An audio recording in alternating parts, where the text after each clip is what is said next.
Hello, my students, and welcome to Commercial Law, brought to you live from Washington, D.C.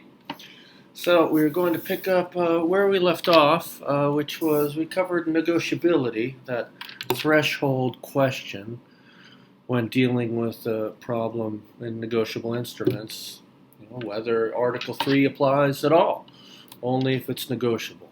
But once you get over that hump, you go on to the next question, because as I said before, the entire kind of goal or the end game of Article 3 is to create a holder in due course. And so we want to have an issuance and of the promissory note or check to the original payee, and then there'll be, we'll imagine, multiple transfers to other parties before it's finally either presented to the maker if it's a promissory note or presented for payment at the drawee bank if it's a check. So that's the situation that we're contemplating. And when we talk about these transactions, we want the maker of the promissory note issues it to the original payee, who then transfers it to bank who purchases it perhaps, who then sells it to another financial services company. And those transfers are what we're concerned about now, because we want to make sure that those transfers are proper negotiations, which is a subset of transfers. You can transfer a promissory note, a negotiable instrument, and have it not count as a proper negotiation. You can have a transfer that, for example, there's a requirement that you sign, in many cases, the instrument in order to negotiate it. What if you sell it and you didn't sign it? Well, then it's not a negotiation, but it is a transfer. And we'll come back around to that at the end of the course. Because even if there's a transfer, there are certain rights and obligations under Article 9. So what we're going to focus on now is this concept of negotiation to make sure that there is this proper transfer. And what does a proper transfer achieve? What does negotiation achieve? The creation of a holder. If you purchase a promissory note and it's negotiated to you, you become a holder. That is the definition of negotiation, is a transfer that creates a holder. And that's what we want to do. And then once we become a holder, then we ask the additional questions of, are we a holder in due course? The ultimate goal of Article 3. Okay, well, let's head over to the problems here. And we'll start with problem 104, which talks about David Hansen, who banked with the Mechanical National Bank. And Hansen, he owed $50 to William Egger, and so he wrote him a check for $50. Okay. He gave the check to Egger, who wrote his name on the back of the check. Okay. Egger gave the check to his wife Cynthia, who took it down to the cornucopia grocery and asked the manager to cash it. The manager paid Cynthia $50 and took the check and wrote "pay to the cornucopia grocery" just above William Egger's signature.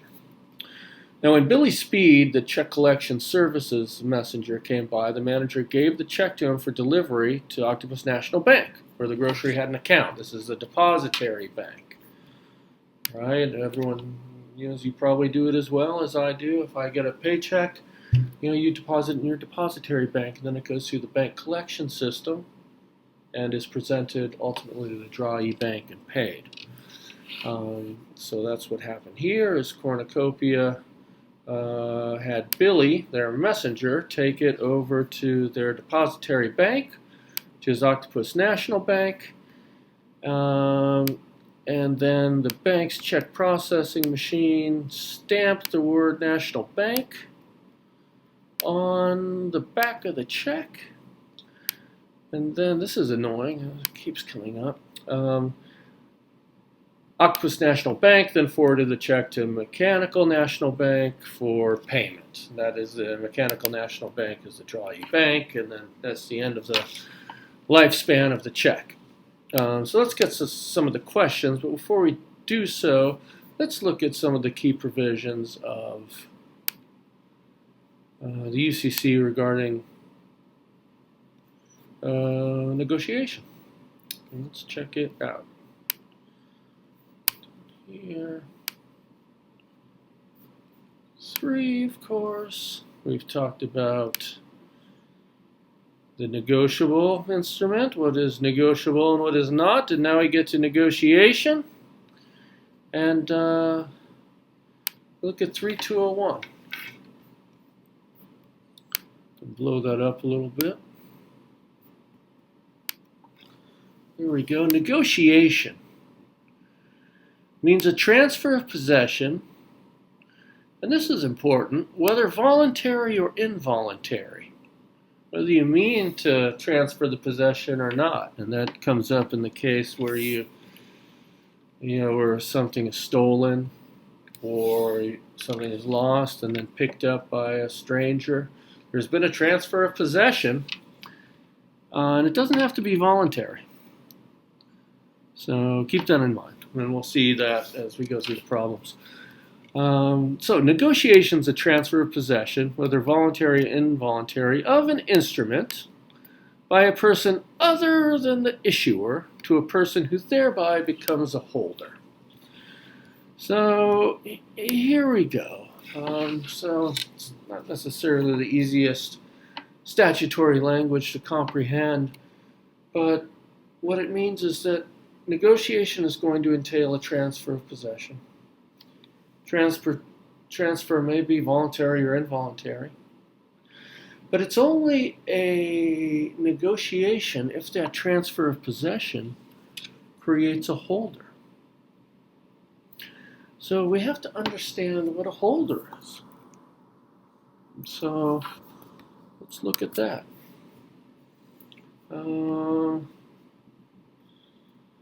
Holder, we need to find a definition of that. Let's go back to Article 3.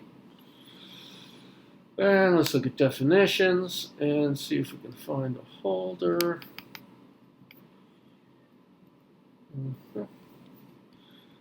Let's look back at earlier. We'll find this definition. Get Article 1, of course.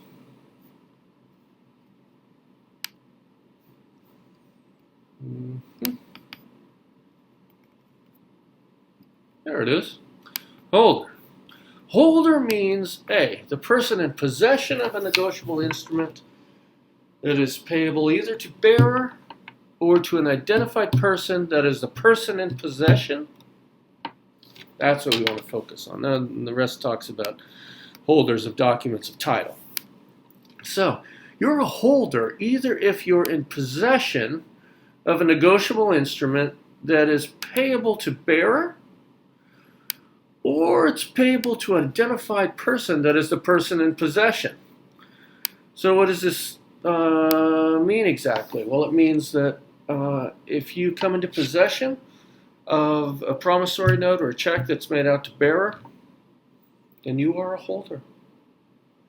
There's been a proper negotiation. But if it's not made out to bearer, you only become a holder if you're the person holding it who it's payable to. So if there's a, let's say a friend of mine receives his paycheck, he owes me money, so he wants to just negotiate the check over to me, he needs to write either bearer, or just sign it in blank and we'll see what that means. Then it becomes bearer paper and hand it over to me. Or write payable to Mark Sundahl and sign it and hand it over to me. Whether you're in possession of bearer paper, you're a holder, or you're in possession of specially endorsed paper, as we'll call it, that's made out to you, then you're a holder. You can never be a holder if the check is made out to someone else and it's just sold to you, but it's still made out to someone else. You're not a holder. So it's either got to be bearer paper endorsed in blank, as we'll see, or specially endorsed to you, and you come into possession of it. Okay, let's head back to the problem here.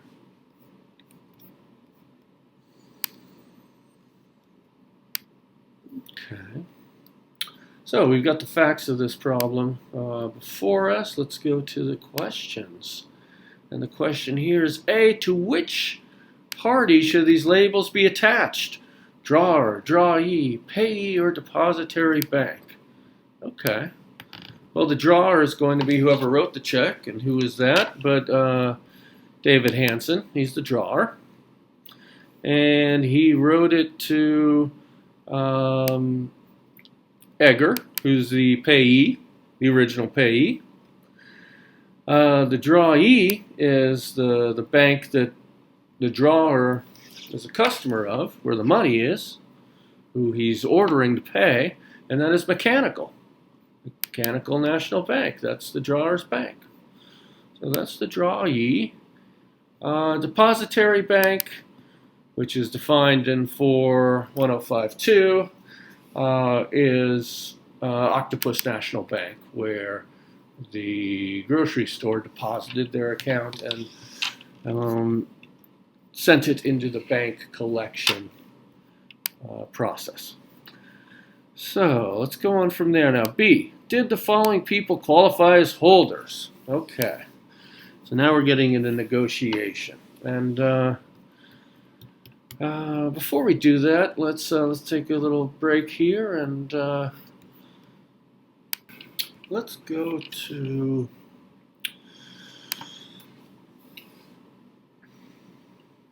(3)205. I'd like to look through this with you all. We're going to put it all together. This definition of the holder as someone who is able to enforce the instrument because it's been properly negotiated to them. Okay, we've seen that definition. We've seen the definition of negotiation, which is the transfer of an instrument that results in the creation of a holder.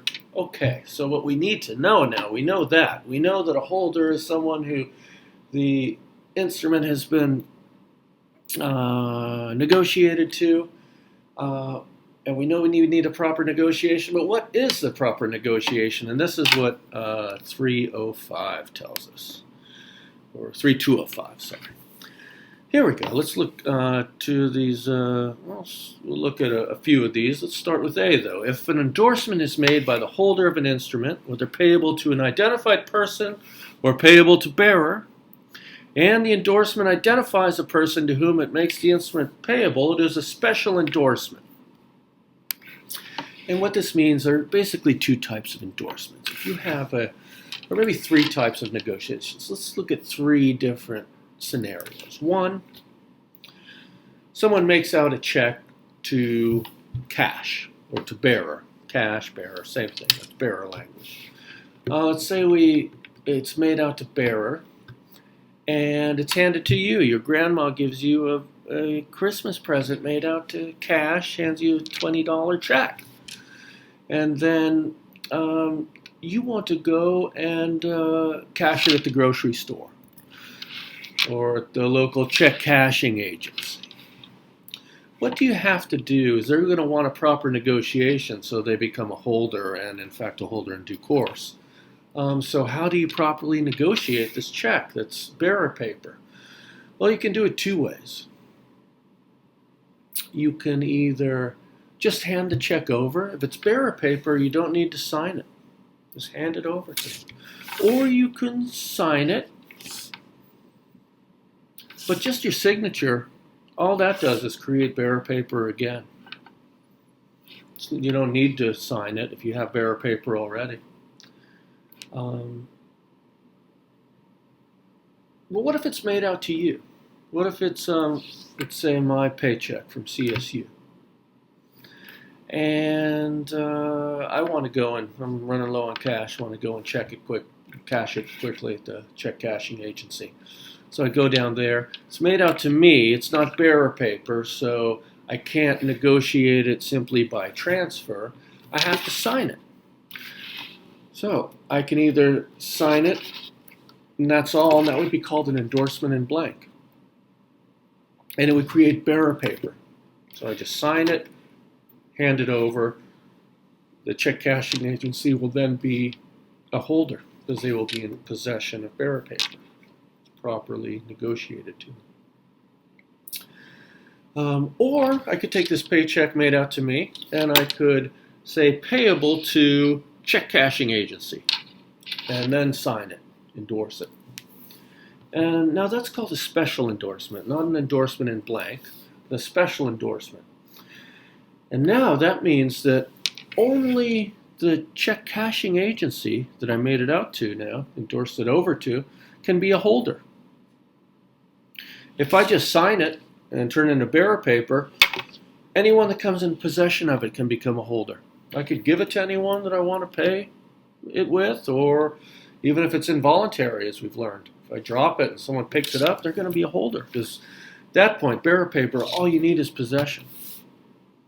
So it's better to, if you want to kind of give some protection to yourselves or the payee, then you make it out to them in particular. Because if you make it out to someone in particular, only that person to whom it's made out to can become a holder. Okay, well, let's look at the statute and I'll see where we find all of this. I'm not pulling it out of thin air. This is the definition of a special endorsement here, which is the endorsement identifies a person to whom it makes the instrument payable. And when it's specially endorsed, an instrument becomes payable to the identified person and may be negotiated only by the endorsement of that person. And that's critical. The person that holds it will be a holder under the definition of a holder. If I make it out to check cashing store and hand it to them, they will become a holder because they have a possession of it and it's made out to them. Look at the definition of holder. And but then what this tells us, this highlighted text, is that now in order for the check cashing store to negotiate it any further, it can only be done with their signature. And the check cashing store can either, if they want to negotiate it further, go sell it to some bank or financier. They need to sign it, and they can sign it either. They can sign it either in blank, endorse it in blank, turning it into bearer paper, or they can make it payable specifically to the bank or financier that they're selling it to, and then sign it, and that would be a special endorsement. And then that bank or financier that buys it would become a holder in its own right. So let's continue reading through this. If an endorsement is made by the holder of an instrument and it's not a special endorsement, that is, it doesn't identify a person to who it makes the instrument payable. You just sign it, that's all. Then it's a blank endorsement. And when endorsed in blank, an instrument becomes payable to bearer and may be negotiated by transfer of possession alone until it's specially endorsed.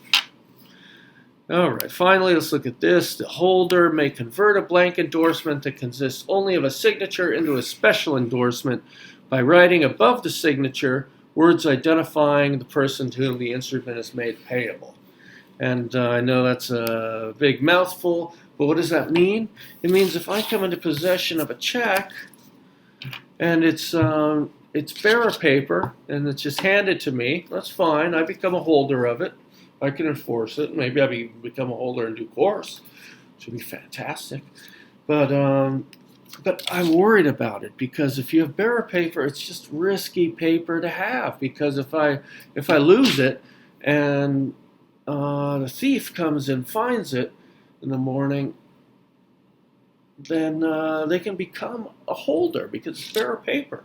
And bearer paper can be negotiated simply by transfer of possession, whether voluntary or involuntary.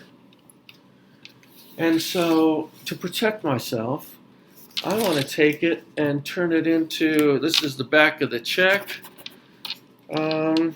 Let's say, this is the top of it here. It's been signed, you see, by the previous holder, turning it into bearer paper, and then he handed it to me to pay off his debt to me. Now, I don't like it being bearer paper anymore. It makes me nervous. So I write, pay to Mark Jefferson Sundahl, right there.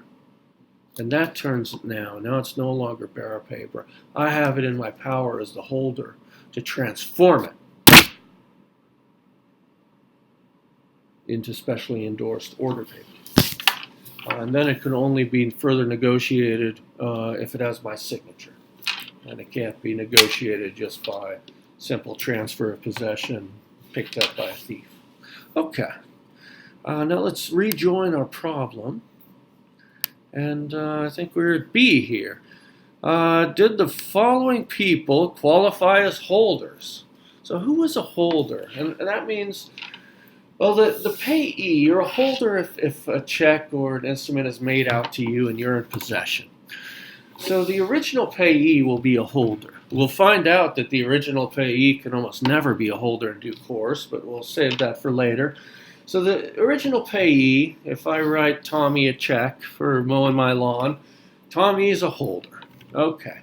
But then any subsequent person that the instrument is transferred to can only be a holder if the negotiation is proper. So that's the key to this question. We know that the original payee, Mr. Eggers, he's going to be a holder, fine. But then we need to see if any of the subsequent parties are holders. It's going to depend on whether the negotiation, the transfer, was proper and qualified as a negotiation that creates a holder. Okay, that's annoying. All right. B. Let's see. David Hansen, no.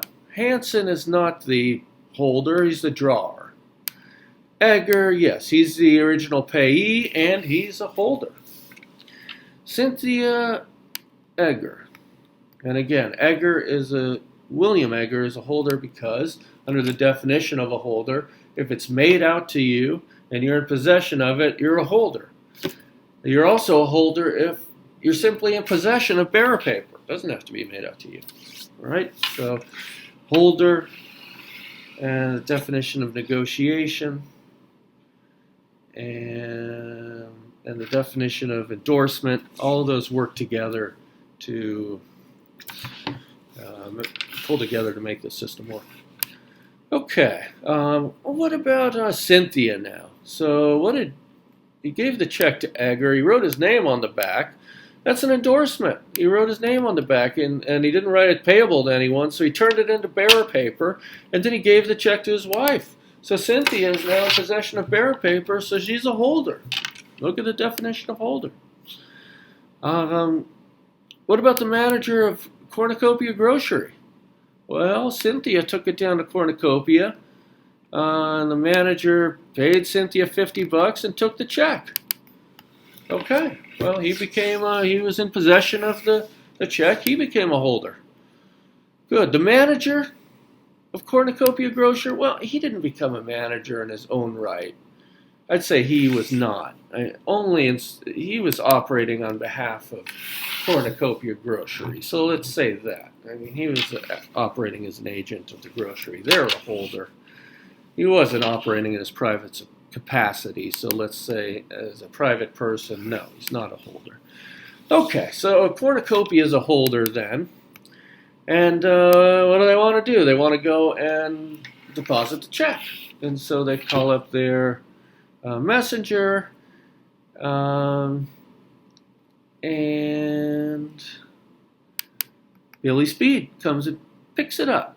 But before he picks it up, the manager of the grocery store wrote, "Pay to the Cornucopia Grocery," just above William Egger's signature. Wonder what that does. If Billy Speed then comes and gets it, gives the check to him for delivery, yep, Speed Speed delivers the check to Octopus National Bank. So is Speed, Billy Speed, a holder? And the answer is no. And why? Because Cornucopia, the manager, Cornucopia transformed the check from bearer paper into order paper by adding payable to Cornucopia Grocery, pay to Cornucopia Grocery. And note that when you write this on the back of a check in the context of endorsement, you don't need the order language. Generally, you need the order language, but you don't need the order language when you're writing an endorsement in the back. Just when you issue the check, it's got to be, or the promissory note, it's got to be made payable to John Smith or order, or to the order of Cynthia Smith, etc. Okay.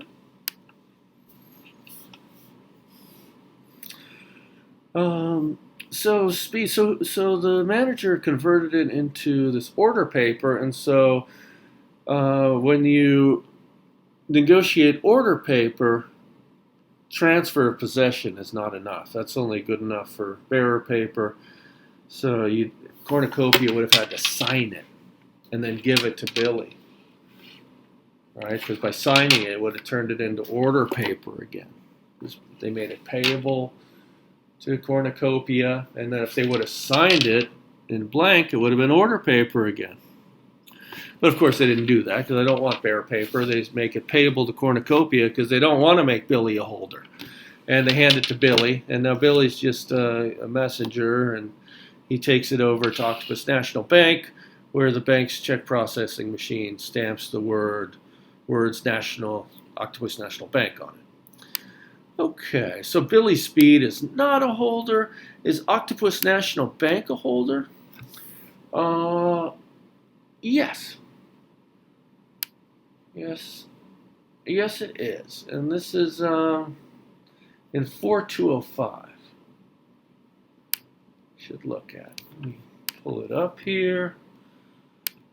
4205. 4. Does that work? Nope. It did not. How about 4? There we go. This is a special rule for banks to make it, because I guess the problem was that the banks want to be a holder in due course as well. And so, but the problem is that often customers would deposit checks with the bank and not endorse them over to them. And so banks would not be holders if it's not properly endorsed to them. If it's bearer paper, then yeah. But if it's a paycheck, say my paycheck made out to Professor Sundahl, Mark Jefferson Sundahl, and I go to the bank and I deposit it, but I don't endorse it over to them, they're not going to be a holder under the rules that we've been discussing, right? Because it's not bearer paper, it's order paper to me. Only I can be the holder until I sign it. But banks didn't like this, right? Because they want to be holders and holders in due course. And so there's this rule, 4205. Here we go. You see the lobbying can pay off. The depository bank becomes a holder of an item, that includes a check, at the time it receives the item for collection, if the customer at the time of delivery was a holder of the item. And here, Cornucopia was a holder, yep. And the bank becomes a holder of the item whether or not the customer endorses the item. And so the question of whether Octopus National Bank is a holder, well, the answer is yes, even though Cornucopia didn't sign it.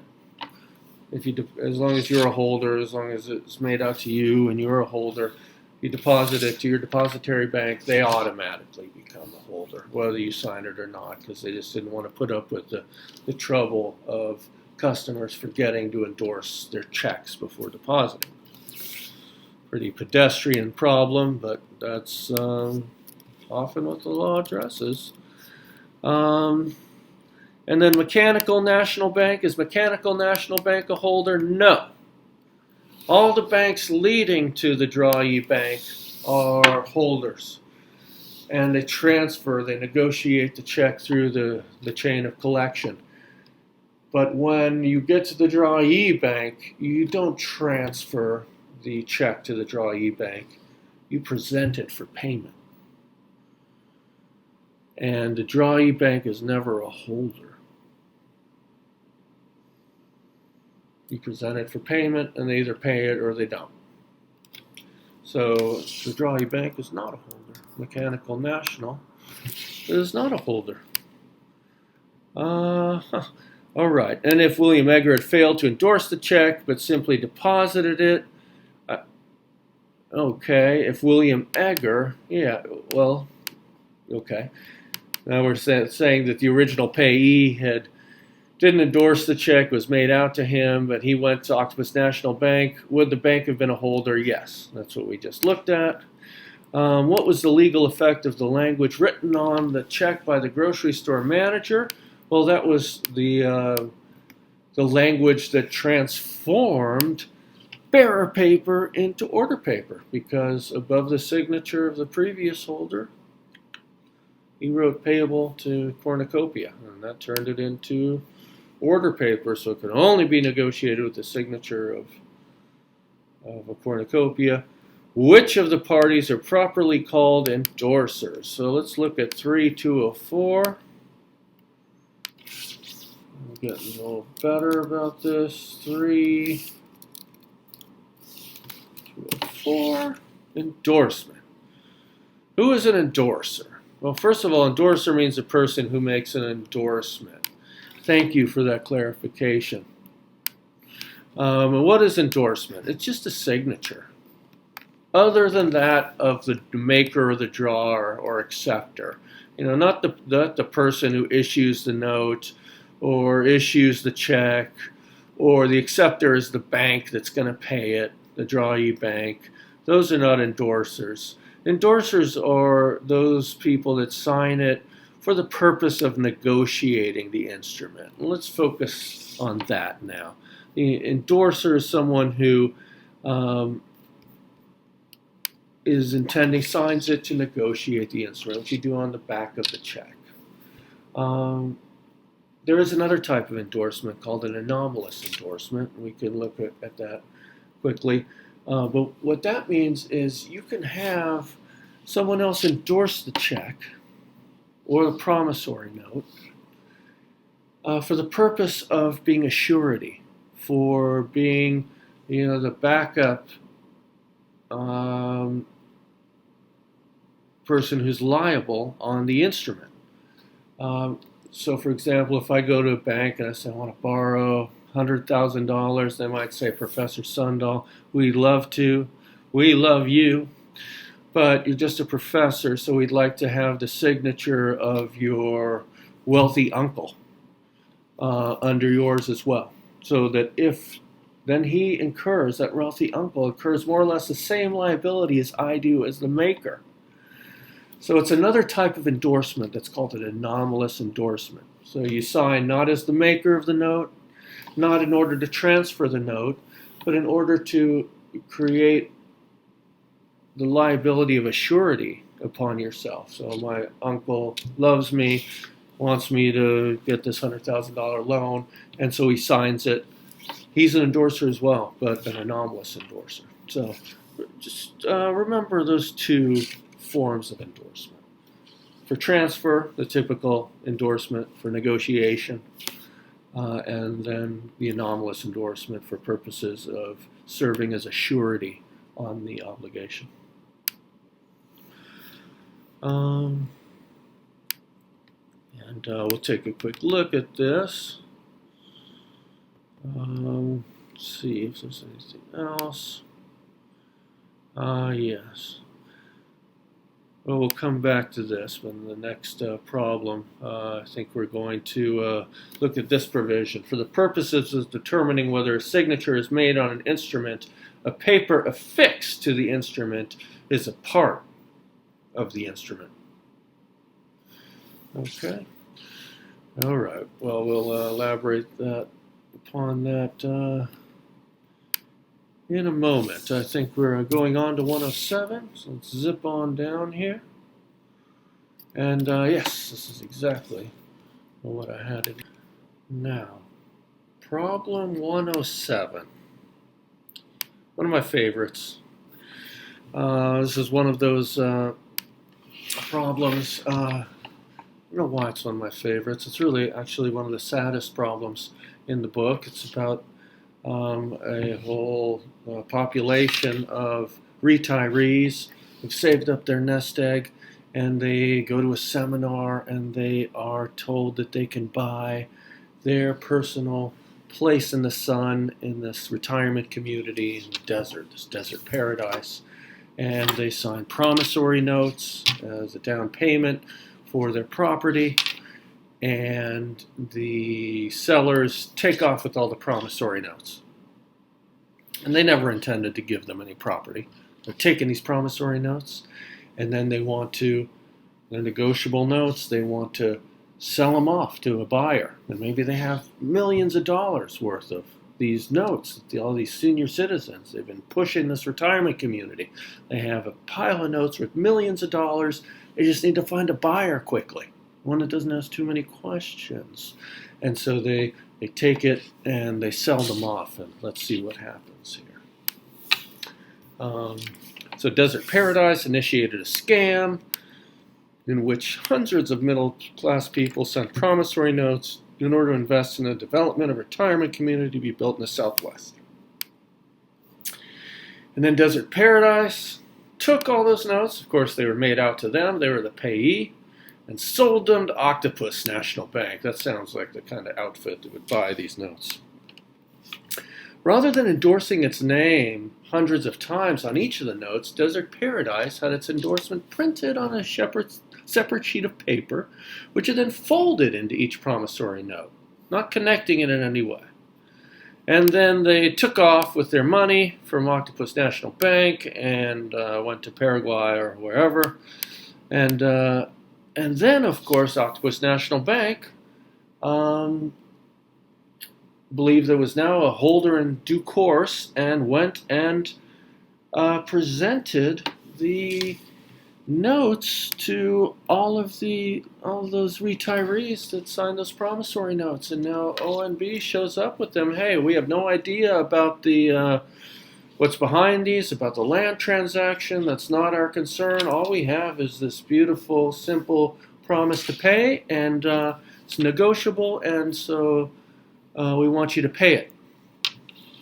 And so that is the question. Are they a holder? And then they really want to be a holder in due course, but before we get there, in this problem, we just want to determine whether they're a holder in the first place.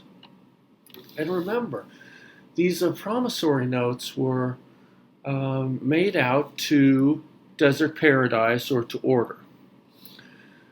It's not bearer paper, it's order paper. That means that in order to properly negotiate it over to Octopus National Bank, in order to negotiate all these promissory notes that these scam artists have, they need to endorse it. It's made out to them. It's not mere transfer of possession. They need to endorse it, either endorse it in blank by just signing it, creating bearer paper, or endorse it over to Octopus National Bank in a special endorsement. They got to sign it one way or the other. And the question is this piece of paper where they printed their signature, we know that printing a signature is not a problem, but taking a piece of paper and then folding it into, I guess you just fold it up, trifold into the promissory note and do hundreds of these. Is that enough? Is that effective as an endorsement? And the answer is no.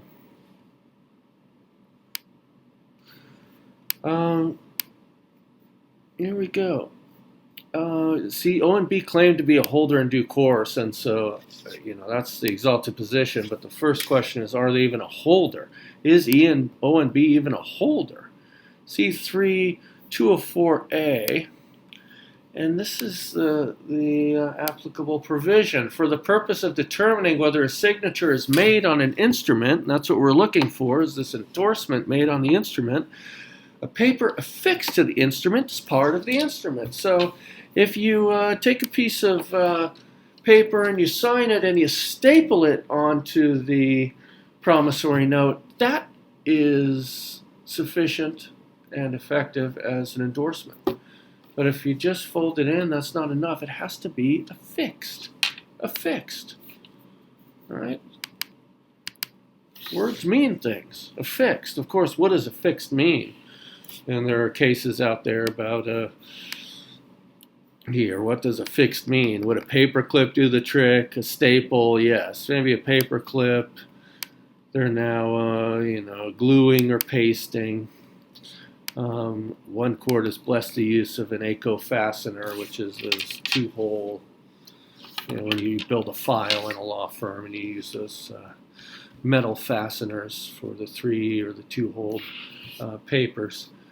But so this problem is important because it shows us, one, how crimes can be committed with negotiable instruments. 2, how important being a holder in due course is. If those had been properly negotiated, endorsed and negotiated by the scam artists, Octopus National Bank would have been a holder in due course and would have been able to take the money of all of these retirees. Fortunately, they were not properly negotiated, and so Octopus National Bank was not a holder, not even a holder, let alone a holder in due course, and so the 2 retirees won't have to pay, so they're lucky. If they had been a holder in due course, they could have gone to court and said, Your Honor, we're a holder in due course of these promissory notes.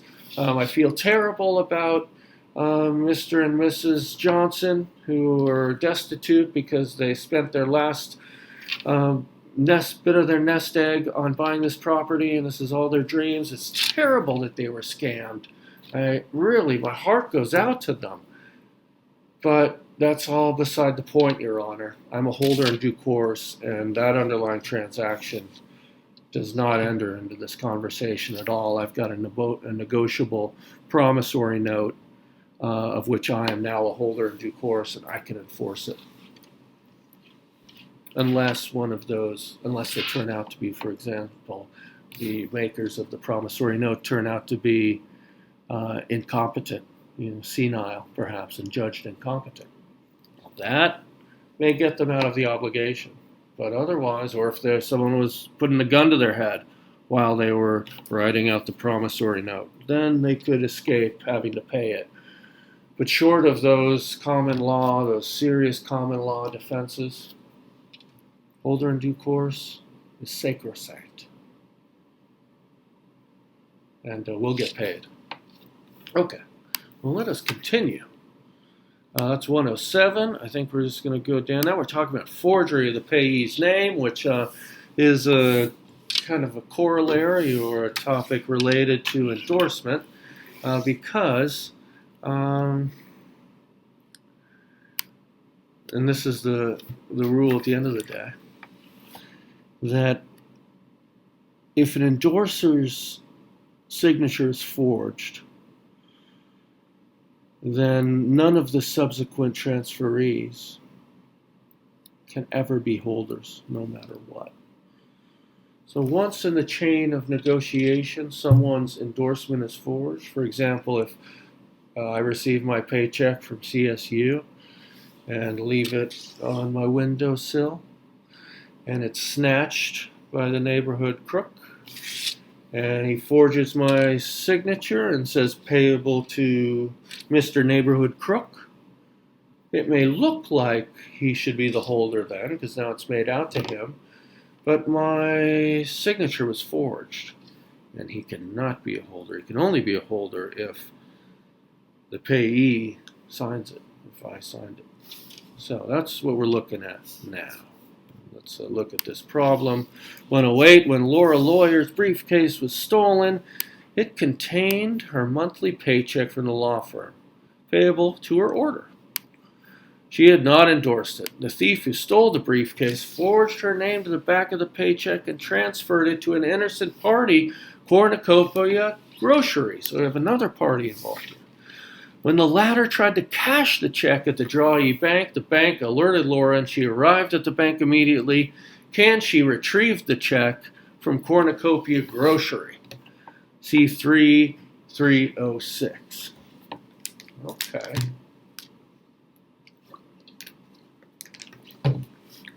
Let's look at 3306.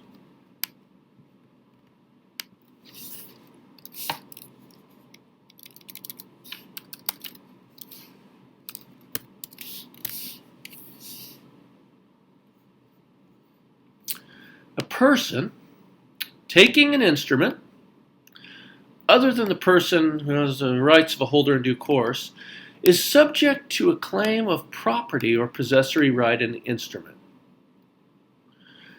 So, anyone who has, and then let's go on here, finally, I think it's another way that says the same thing.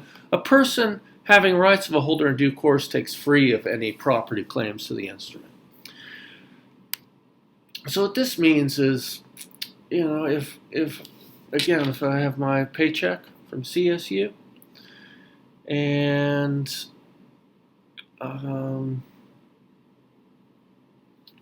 someone, maybe I even sign it, turn it into bearer paper, and then some thief steals it, there'll be a holder, but they're not going to be a holder in due course. We'll see. Thieves can't be holders in due course. And that's what's happening in this case, is that it's a little more complicated because we have a thief, and then the thief transfers it to an innocent party, Cornucopia Grocery. But the point is that the victim of the crime, Laura Lawyer in our problem, or me in my hypothetical, we have a property right, like a common law property right to that check. That's our check. Separate from all this analysis of who's a holder in due course, who's not. That's my check. I own it. I have a property right, and I will be able to enforce that property right against anyone who takes that check or has possession of that check, unless you're a holder in due course. And that's what this provision here says, that a person having the rights of a holder in due course take free of any claim to the instrument. That is a property right or possessory right. But short of that, if you are not a holder in due course, then yes, you may be a holder, but that doesn't mean you aren't subject to this property claim. There's separate analyses. A holder is one thing, but even if you're a holder, if someone sues you and says, hey, I own that check, it was stolen from me, you got to give it up. But if you're a holder in due course and someone sues you and says, hey, that's my check, someone stole it from me, then you don't have to give it up. We will revisit this, but that's the general concept. Let's go back to the check. And so the thief here, how does this play out? She had not endorsed it. So the thief stole it and forged her name to it, trying to turn it into bearer paper, right? By just endorsing it in blank. But it doesn't turn it into bearer paper. It's ineffective. It means nothing. For that purpose of negotiation. So he's not a holder. It's still treated as if it were just order paper made out to Laura. That he forged her signature doesn't change that. Only if she signs it does it turn into bearer paper. So he's not a holder. And then he sells it to Cornucopia, but Cornucopia won't be a holder. Once the chain is broken, it's kind of like the Fleetwood Mac song, once you break the chain, you can never break the chain of love, because then it cannot regrow, reconnect. So is the case with becoming a holder and the forgery of an endorsement. Once an endorsement is forged in the process of negotiation, none of the subsequent transferees will ever become holders. Once that chain is broken, because then it breaks that chain. It's supposed to be to the order of the payee, or to the order then of whoever he makes it out to. But it's supposed to be, follow to the order of whoever it's made out to. And once someone is forged, it's no longer the order of the person that it's supposed to be the order of. Does that make sense? But to boil it down, once an endorsement is forged in negotiation, then no one can be a holder. And that was the case here. Cornucopia, once the thief forged it, no one could be a holder. Cornucopia is not a holder. And when Cornucopia tries to cash the check at the Drawy Bank, the bank alerts Laura, and she arrives at the bank, and she sues Cornucopia and says, "Hey, that's my check. Give it back to me," and then maybe sues them if they don't. And that's a property claim that she has. And a judge will order Cornucopia to hand it over to her because they are not a holder in due course. And so he will have the better claim. 109. Assuming that on receiving her paycheck, Laura Lawyer, from the last problem, had signed her name to the back of the instrument. Okay, well, that turns it into bearer paper, and then it's blown out the window and lands at the feet of a criminal, Harry Thief. Harry Thief took the check. All right, now he is a holder, even though he's a thief, and she has a property right that she can assert, but he's still a holder because he's in possession of bearer paper. He takes it down to Cornucopia, told the manager that he was Lance Lawyer, Laura's father, and he asked the manager to cash it for him. The manager made Harry endorse the instrument, reason to make Harry contractually liable thereon, and that's the signing of the check as a surety that I was talking about, because he wanted to get the father of Laura Lawyer on the hook in case Laura Lawyer doesn't pay the check. So Harry writes Lance Lawyer under the endorsement. Is Cornucopia Grocery a holder? And what is the answer? The answer is yes, because it was bearer paper all the way. Harry takes the check to Cornucopia after he just picks it up, and he signs it, but he signs it as Lance Lawyer just as to serve as a surety. So it's kind of separate from negotiation. What the negotiation part is still, it's just being bearer paper. And that hasn't changed. So now Cornucopia Grocery is in possession of bearer paper and is a holder. Now that bearer paper is signed as surety by a thief who forges Lance Lawyer's signature, and we will see that when these forgeries take place, they do have this one effect. They don't have an effect of negotiating the instrument, if it's not the right person signing it. But it will have the effect of creating endorser's liability for the thief, because the thief has signed it by forging it. It's kind of a complex idea. I'll just plant the seed there, but we will come back to it.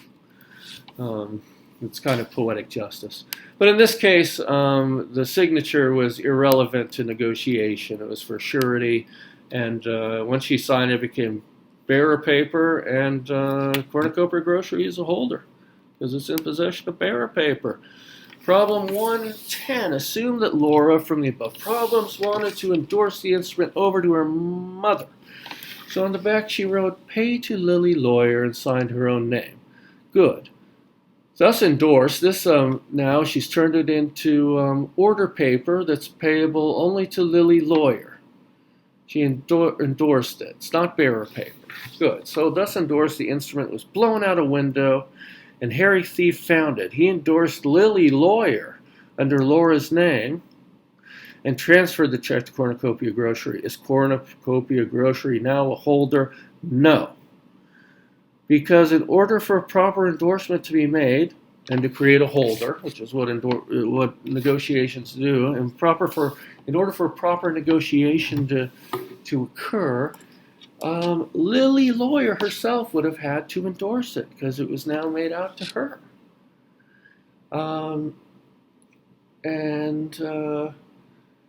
So that means that Cornucopia Grocery is not a holder and will not be a holder in due course. Once an endorser signature is forged, no one can be a holder.